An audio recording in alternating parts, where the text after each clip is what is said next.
Hello children, the brain shaper school में आपका स्वागत है। आज मैं 12th क्लास का जो इलेक्ट्रोस्टैटिक्स का लेक्चर है उसको आगे बढ़ाता हूँ और इलेक्ट्रिक फील्ड के बारे में ऐसे दो इम्पॉर्टेंट फार्मूले लूँगा जो आपके बोर्ड एग्ज़ाम में काफ़ी ज़्यादा पूछे जाते हैं और ज़्यादा मार्क्स के आते हैं। और मुझे ऐसा लगता है कि दो फार्मूले हैं तो दो में एक कोई ना कोई हर साल पूछा जाता है। एक साल ये आ गया तो दूसरे साल वो आएगा, तो इसको हम कर लेते हैं। तो उसमें हम लेते हैं इलेक्ट्रिक डाइपोल के बारे में। तो पहले चर्चा करते हैं, एक सवाल क्यों न ले लें जो इलेक्ट्रिक फील्ड इंटेंसिटी मैंने आपको पढ़ाई है। तो एक क्वेश्चन ले लेते हैं। ये हो गया इलेक्ट्रोस्टैटिक्स जो आज का टॉपिक है।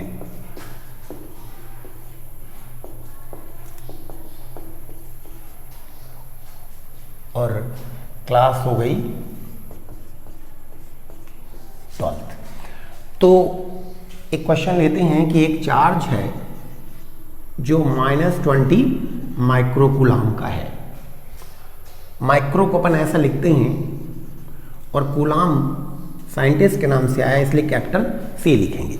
तो ये चार्ज है और इससे 10 सेंटीमीटर के डिस्टेंस पे एक पॉइंट है P, जहां पर हमें इलेक्ट्रिक फील्ड निकालना है। तो क्वेश्चन बन गया, फाइंड इलेक्ट्रिक फील्ड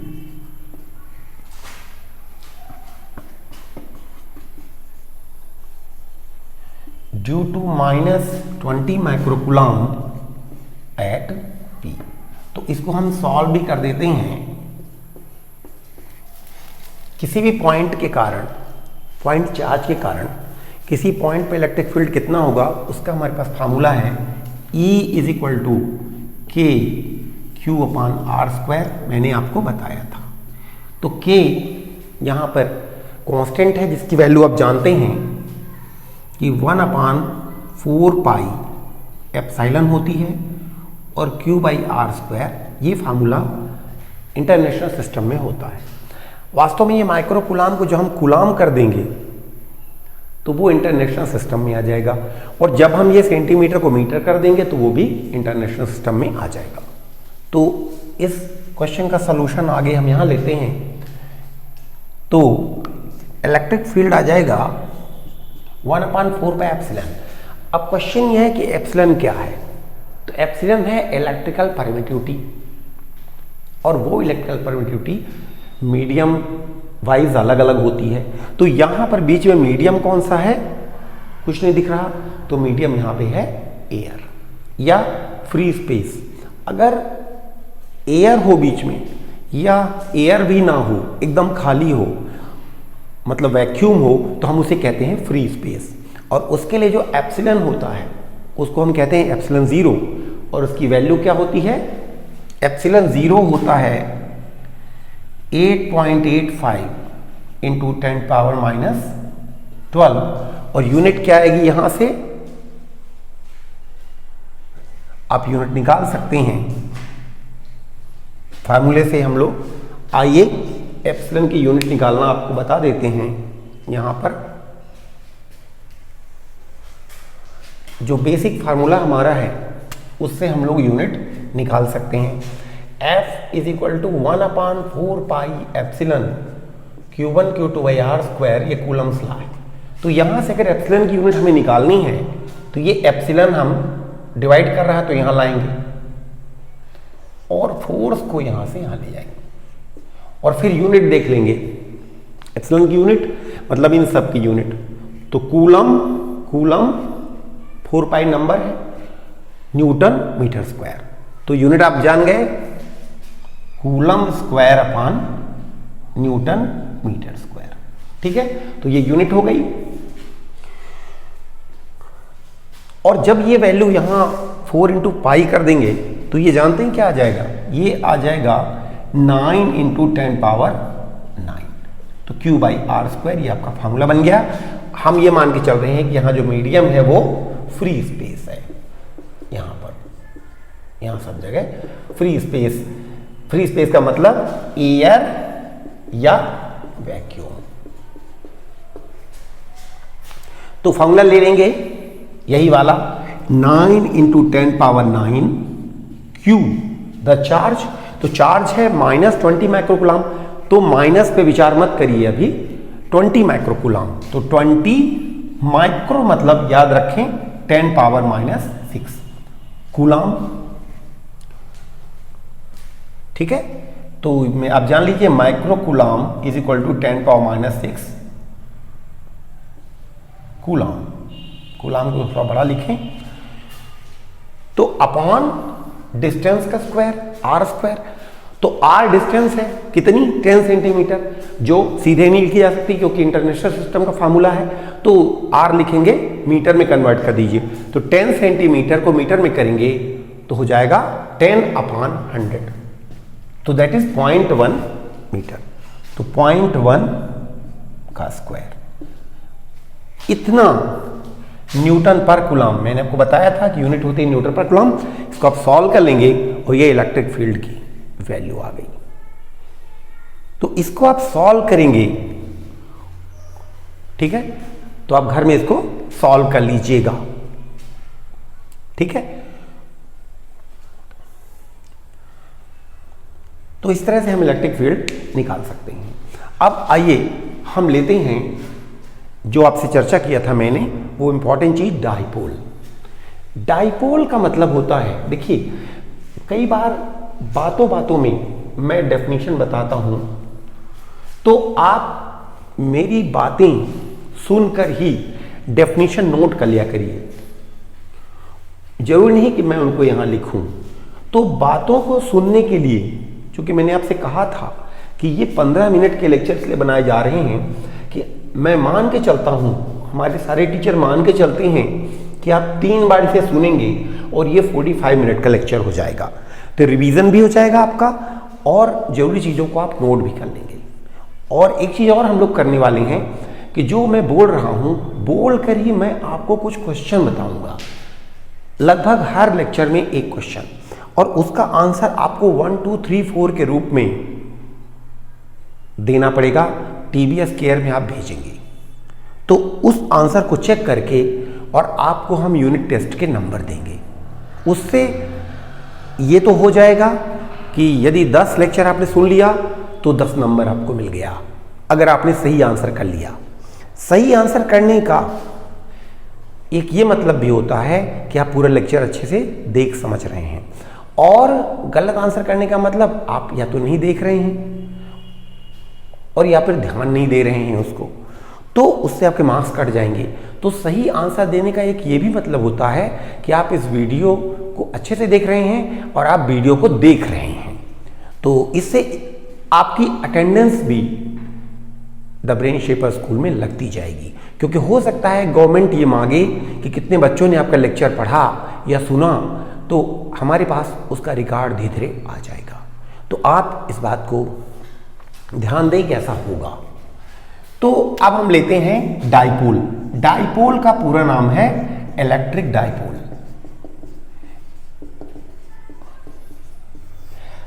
डाइपोल होता क्या है, 2 इक्वल, ध्यान से सुनिएगा, and opposite charges, 2 equal and opposite charges kept at a finite distance constitute a dipole.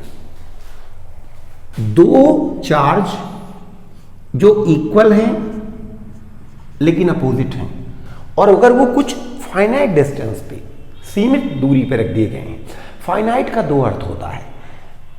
Finite का मतलब है कि जो इनफाइनाइट नहीं है, मतलब इनफाइनाइट डिस्टेंस नहीं होनी चाहिए, और दूसरा कि जो जीरो नहीं है, क्योंकि अगर जीरो होगी कोई चीज तो उसको नापने की जरूरत नहीं हो, जीरो है भाई, जीरो है कोई चीज तो क्या नापेंगे आप उसको। जीरो से ज्यादा हो, 0.1 हो, 10 हो, 20 हो, 50 हो तो नापें। तो फाइनाइट का मतलब नापने लायक, तो नापने लायक का मतलब न जीरो हो न इनफाइनाइट हो। तो 2 equal and opposite charges kept at a finite distance create a dipole. तो Q माइनस क्यू चार्ज हमने ले लिया, कुछ डिस्टेंस पे रख दिया, ज्यादा या कम लेकिन निश्चित डिस्टेंस, नापने लायक डिस्टेंस, तो जो भी ये बन गया वो डाइपोल कहलाएगा। डाइपोल की लेंथ जैसे मान लीजिए हमने दे दिया कि भाई 3 मीटर है, तो इस डिस्टेंस को हम लोग चाहे तो लेंथ है तो L भी कह सकते थे, चाहे तो X भी कह सकते थे। एक काम किया गया है, यहां पर इस डिस्टेंस को 2L कहा जाता है। क्यों कहा जाता है बाद में मैं आपको समझा दूंगा। अब जब 2L मान लिया गया हमारे पहले के साइंटिस्ट लोगों ने, तो हम भी मान लें और याद रखें कि डिस्टेंस जो भी है उसको 2L मान लीजिए। मान लीजिए डिस्टेंस 4 मीटर है तो मान कह दिए 2L इज 4 मीटर। डिस्टेंस अगर 1 मीटर है तो 2L इज 1 मीटर, और 2L is 1 metre so L is half metre.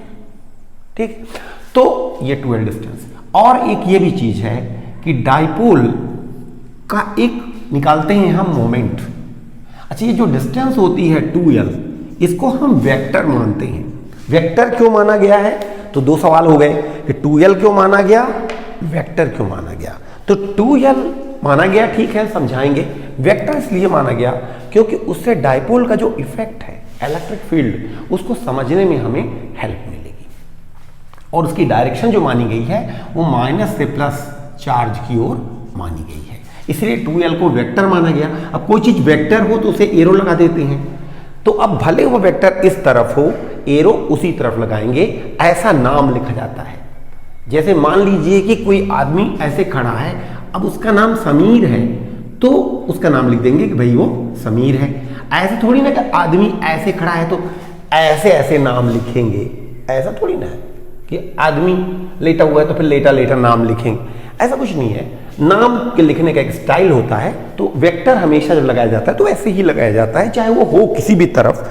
ये एरो इसलिए नहीं लगाया गया है कि ये वेक्टर की डायरेक्शन बताए, ये एरो इसलिए लगाया गया कि ये बताए कि ये चीज वेक्टर क्वांटिटी है, ना कि स्केलर क्वांटिटी। तो इसकी डायरेक्शन मानी जाती है, याद रखें, माइनस से प्लस की ओर। ठीक है, उसके बाद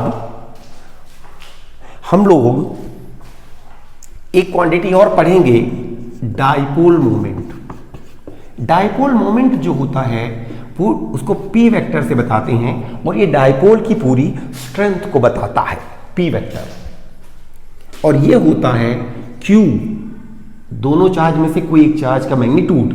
अच्छा, एक बात और बता दें कि हमने जो पिछला न्यूमेरिकल लिया था उसमें माइनस को हमने छोड़ दिया था, तो माइनस का कुछ मीनिंग है। ये मीनिंग है कि जो इलेक्ट्रिक फील्ड इंटेंसिटी आएगी वो माइनस होने के कारण टुवर्ड्स द चार्ज आ जाएगी। तो जो वैल्यू आएगी आप उसमें लिख सकते हैं कि this much electric field towards the charge. अगर वो प्लस होता तो कह देते अवे फ्रॉम द चार्ज। तो इस माइनस का फर्क पड़ रहा है, पर फार्मूले में माइनस रखने की बहुत जरूरत नहीं है कि आप वहां रखें माइनस, उससे कंफ्यूजन पैदा होगा। तो वैल्यू आप निकाल लीजिए। तो इसी प्रकार से माइनस नहीं लेते, क्यू लेते हैं और इंटू 2L वेक्टर। तो अब जो 2L की डायरेक्शन है वही P वेक्टर होगी, तो P वेक्टर की डायरेक्शन भी होगी माइनस क्यू से प्लस क्यू की ओर। ठीक है, तो अब हम लेंगे कि इस डाइपोल के कारण इसके आसपास कितना इलेक्ट्रिक फील्ड इंटेंसिटी होगी। देखिए, electric field intensity due to dipole निकालना कोई कठिन नहीं है। इसके कारण कुछ इलेक्ट्रिक फील्ड इंटेंसिटी होगी यहां सब जगह, और इसके कारण भी होगी, और दोनों को ऐड कर देंगे तो टोटल इलेक्ट्रिक फील्ड इंटेंसिटी आ जाएगी। तो यही क्वेश्चन एग्जाम में आते हैं। तो अब हम हेडिंग लेंगे electric field intensity due to a dipole. तो डाइपोल के कारण इलेक्ट्रिक फील्ड इंटेंसिटी। डाइपोल से यहां इस चैप्टर में मतलब होगा इलेक्ट्रिक डाइपोल, यानी चार्जेस से बना हुआ डाइपोल। मैग्नेट के चैप्टर में एक होता है मैग्नेटिक डाइपोल, लेकिन यहां डाइपोल मतलब इलेक्ट्रिक डाइपोल। तो अब इलेक्ट्रिक फील्ड लेंगे, पहला लेंगे हम ऑन एक्सिस, या उसको बोलते हैं इन एक्सियल पोजीशन ऑफ डाइपोल। उसको एक और नाम हम देते हैं, एक्सियल पोजीशन का मतलब होता है कि डाइपोल की एक्सिस पर, एक्सिस मतलब इस वाली लाइन पर, तो इसका एक और नाम रखा गया है and on position, and on position. तो इसको कई नाम है, and on position, axial position. तो मान लीजिए यहां पर हमें इलेक्ट्रिक फील्ड इंटेंसिटी निकालनी है और डाइपोल के चार्जेज मान लेते हैं Q माइनस क्यू है। तो इस पोजीशन में कहीं पर भी इलेक्ट्रिक फील्ड इंटेंसिटी निकालना होगा, यहां यहां यहां यहां यहां यहां यहां, तो इसे हम कहेंगे ऑन एक्सिस और इन एक्सियल पोजीशन। और अगर हम यहां पर इसके राइट बाइसेक्टर पर निकालेंगे तो यहां पर अगर हम इलेक्ट्रिक फील्ड निकालेंगे तो वो जो आ जाएगा उसको हम बोलेंगे electric field intensity in equatorial direction और right bisector direction, perpendicular bisector direction. तो अभी हम यहां पर जो है वो निकालेंगे एक्सियल पोजीशन, यानी यहां पर। और ये मान लेते हैं सेंटर, और सेंटर से जो डिस्टेंस है OP, इसको हम मान लेते हैं R। और ये डिस्टेंस आपको मालूम है, हम लोग मानते हैं 2L, ये माइनस क्यू है, और यहां तक 2L, इसे सेंटर तक। तो अगर ये 2L है तो ये डिस्टेंस हो गई L और ये डिस्टेंस हो गई L।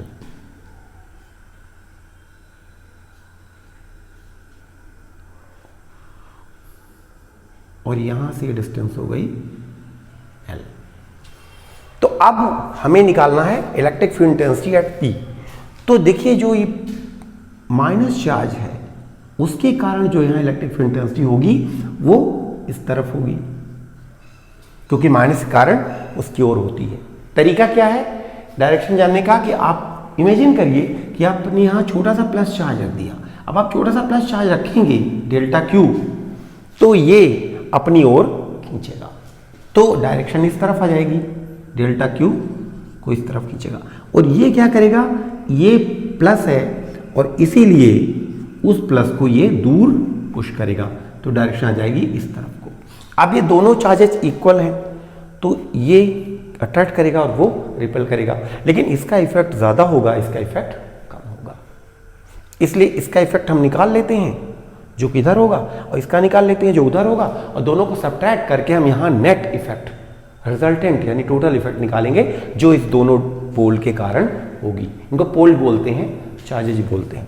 तो इंटेंसिटी आ जाएगी, देखिए इसके कारण आ जाएगी KQ अपॉन R², जो फॉर्मूला था। R का मतलब ये वाली डिस्टेंस, देखिए ये डिस्टेंस जो है ये R है।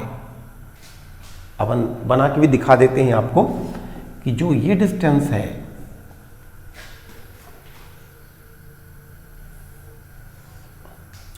सेंटर से, ये डिस्टेंस R है।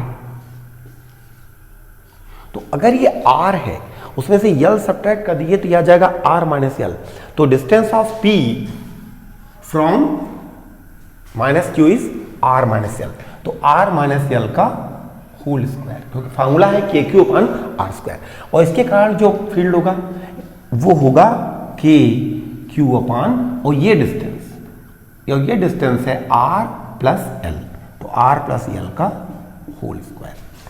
और ये इधर को होगा और ये उधर को होगा, तो दोनों सब्ट्रैक्ट हो जाएंगे, तो टोटल इलेक्ट्रिक फील्ड आ जाएगा एक्सियल पोजीशन में। तो ये आप करेंगे तो ये आ जाएगा, ये दोनों एलसीएम लेके घटाने पड़ेंगे, तो R माइनस L का whole square into R plus L का होल स्क्वायर, क्योंकि दोनों अलग अलग हैं तो एलसीएम में मल्टीप्लाई हो जाएंगे। और यहां जो आएगा, यहां क्या आएगा उसको जानने के लिए हम क्या करेंगे, इस एलसीएम में इसको डिवाइड करेंगे और जो आएगा उसको KQ से मल्टीप्लाई कर देंगे। तो KQ इंटू डिवाइड करेंगे तो ये कट जाएगा और वो वाला आ जाएगा R plus L whole square minus, अब इससे इसको डिवाइड करेंगे, R plus L whole square cut जाएगा, R minus L whole square बच जाएगा, तो R minus L whole square into KQ। तो ये आ गया इलेक्ट्रिक फील्ड। और ये जो इलेक्ट्रिक फील्ड आएगा उसकी डायरेक्शन क्या होगी, इस तरफ होगी कि उस तरफ होगी।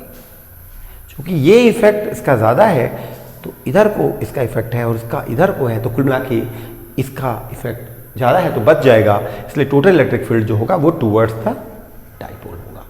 यानी एक्सिस के जो डायरेक्शन है, एक्सिस जो डाइपोल मोमेंट की डायरेक्शन है ये वाली, उसके अलोंग होगी। डाइपोल मोमेंट जो डायरेक्शन है उसके अलोंग होगी। तो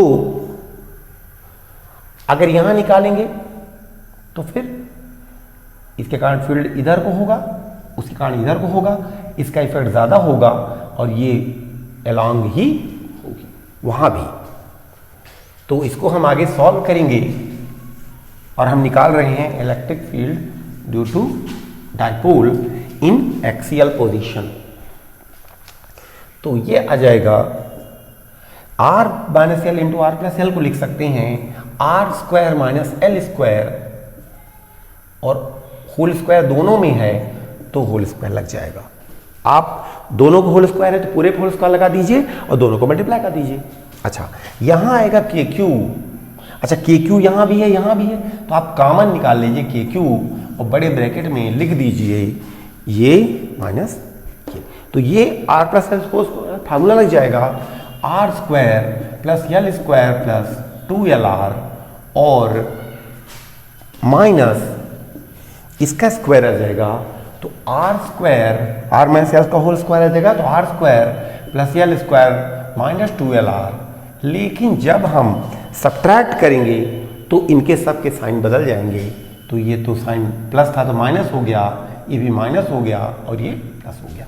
तो इस तरह से फार्मूला आ जाएगा के क्यू, और ब्रैकेट में देखिए ये कट गया और 2LR तो 2 इंटू 2LR या 4LR आ गया और नीचे आ गया R square minus L square का होल स्क्वायर। तो इस तरह से ये आ गया कि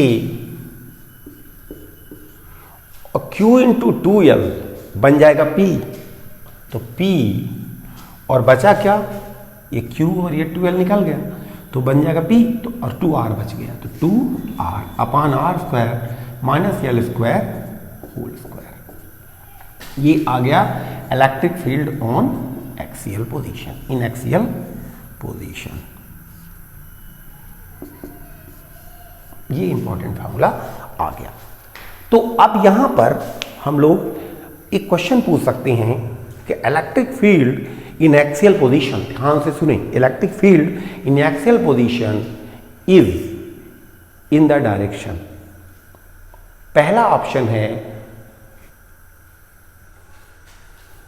along the direction of dipole moment। Option 1 है along the direction of dipole moment। दूसरा ऑप्शन है opposite to direction of dipole moment। तीसरा है perpendicular to the direction of dipole moment।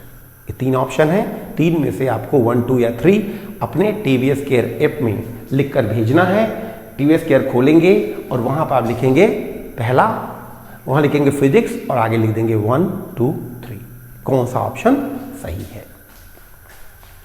यहां पर एक स्पेशल केस भी हम लेते हैं कि अगर हमारा डाइपोल बहुत ही छोटा है,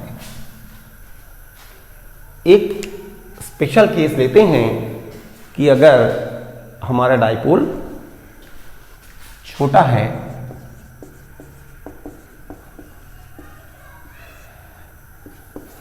if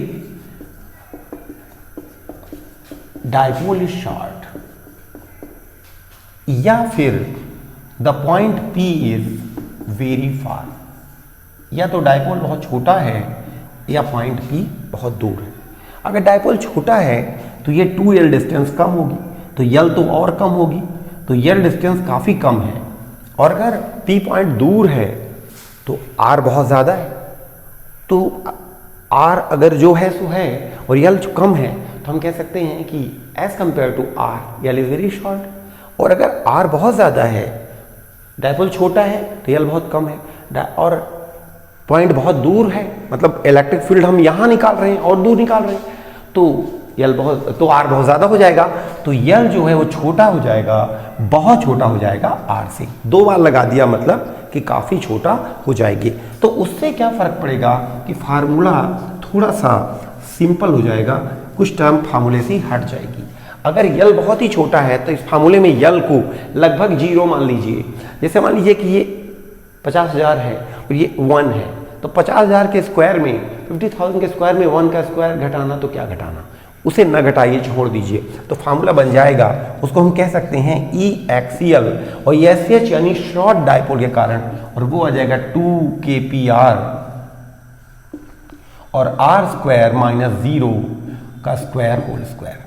तो ये तो आर स्क्वायर ही हो गया, तो ये हो जाएगा आर की पावर 4, तो 2kpr अपान आर पावर 4, तो कट जाएगा, तो यह आ जाएगा 2kp आर कट जाएगा आर क्यूब। तो ये भी एक इंपॉर्टेंट फार्मूला है, इसे आप याद रखिए कि E axial due to short dipole is this much, this also a popular formula. Special case भी एग्जाम में पूछा आता है। तो इक्वेटोरियल केस जो है वो दूसरा वाला इक्वेटोरियल पोजीशन पर, वो वाला बाकी है, हम अगले लेक्चर में लेंगे। तो आज इतना ही, आंसर आप दीजिएगा। Thanks for watching.